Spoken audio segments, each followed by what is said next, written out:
Right breaking చూస్తున్నాం. Telangana CM Revanth రెడ్డికి Munugode MLA Rajagopal Reddy big counter ఇచ్చారు. రాబోయే 10 ఏళ్ల పాటు తానే సీఎం అంటూ పాలమూరు సభలో రేవంత్ రెడ్డి చేసిన వ్యాఖ్యలను రాజగోపాల్ రెడ్డి ఖండించారు. సీఎం వ్యాఖ్యలు పార్టీ విధానాలకు వ్యతిరేకమని ఎక్స్ వేదికగా పేర్కొన్నారాయన. జాతీయ పార్టీ అయిన కాంగ్రెస్ లో హైకమాండ్ ఆదేశానుసారం ముఖ్యమంత్రి ఎన్నిక ఉంటుందని తెలిపారు. తెలంగాణ కాంగ్రెస్ ను వ్యక్తిగత సామ్రాజ్యంగా మార్చుకునే ప్రయత్నాలను కాంగ్రెస్ శ్రేణులు సహించరంటూ ట్వీట్ చేశారు కోమటిరెడ్డి రాజగోపాల్ రెడ్డి. అయితే ఏకంగా సీఎం కామెంట్స్ పై సంచలన వ్యాఖ్యలు చేసి అందరికీ బిగ్ షాక్ ఇచ్చారు ఎమ్మెల్యే రాజగోపాల్ రెడ్డి.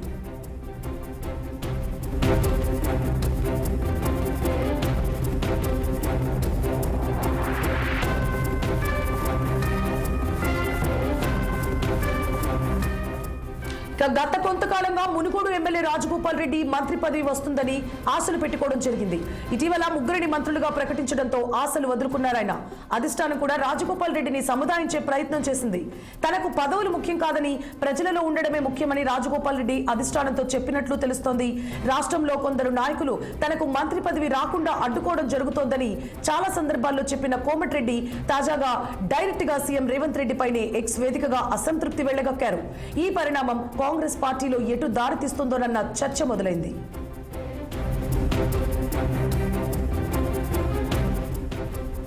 ఇదే అంశానికి సంబంధించి మరిన్ని అప్డేట్స్ ని మా ప్రతినిధి నరేష్ అందిస్తారు. నరేష్,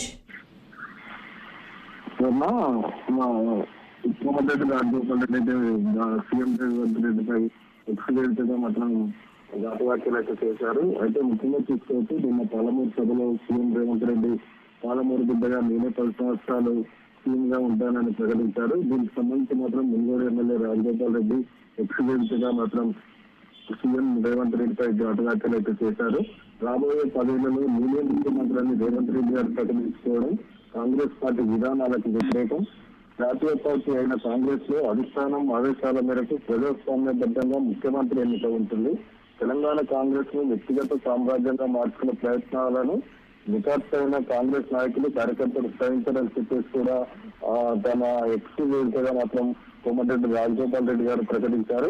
దీనికి సంబంధించి మాత్రం ఇప్పటికీ కాంగ్రెస్ పార్టీలో ఏం జరుగుతుందని మాత్రం ఇప్పటికైతే అనుకుంటున్నారు. దీనిపై అధిష్టానం అలాగే సీఎం రేవంత్ రెడ్డి ఎలా స్పందిస్తారో చూడాల్సి ఉంది. మొత్తంగా చూసుకోవచ్చు, కాంగ్రెస్ లో మునుగోడు ఎమ్మెల్యే రాజగోపాల్ రెడ్డి చేశారు. కానీ కొద్ది రోజుల క్రితం తెలంగాణ ప్రభుత్వంలోకి 3 మంత్రులు తీసుకోవడం జరిగింది. దీంతో తనకి మంత్రి పదవి దక్కకపోవడంతో కొద్దిగా నిరాశగా అయితే Komatireddy Rajagopal Reddy.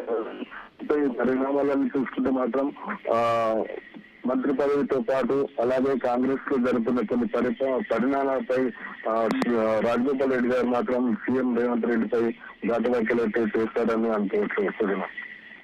Right, thank you for the updates Naresh.